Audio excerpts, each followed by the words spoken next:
过一摆花彩长新。50岁以后的日子，敢无春天？50岁以后的人生，敢定得会只剩后悔甲怨嗟？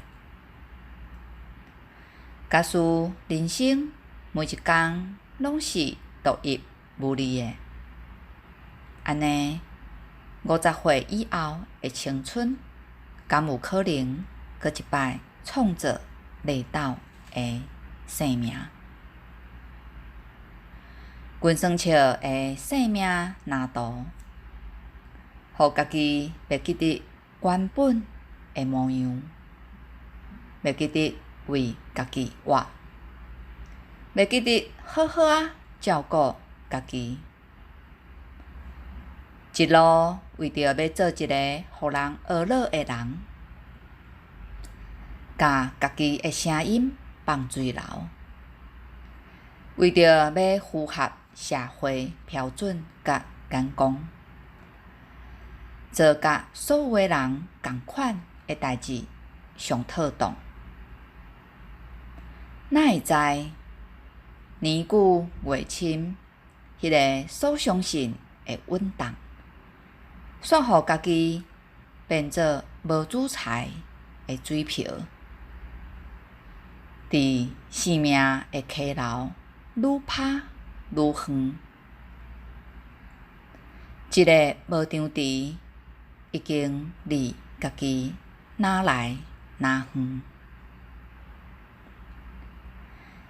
点点看过去遐个咸酸苦涩，每一味拢是生命真实的记录。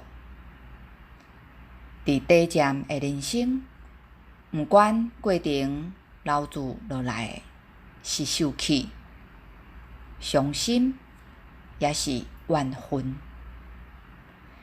才会过去，虽惘无法度回头来，却是人生下半场上好的肥料。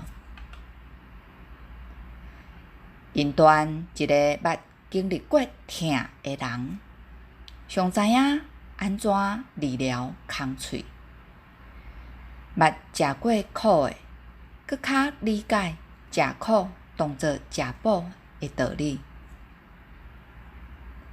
每一个人来到世间，拢是一摆新的旅行。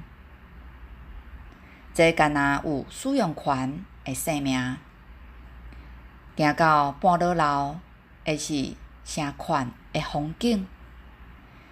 期待展开啥物新的人生？觉醒是创造的关键。敢若一摆的人生，要安怎开出美丽的花蕊？是一种决心找回来看顾家己的艺术，嘛是体悟束缚的智慧。挫败人生战场五花十色的锁枷，是装塔严硬的勇气。过一摆走出家己的行动，是活出幸福的肖像。50以后，用开阔的心，行出大梦的頃刻，定得会互生命展现显目的花彩。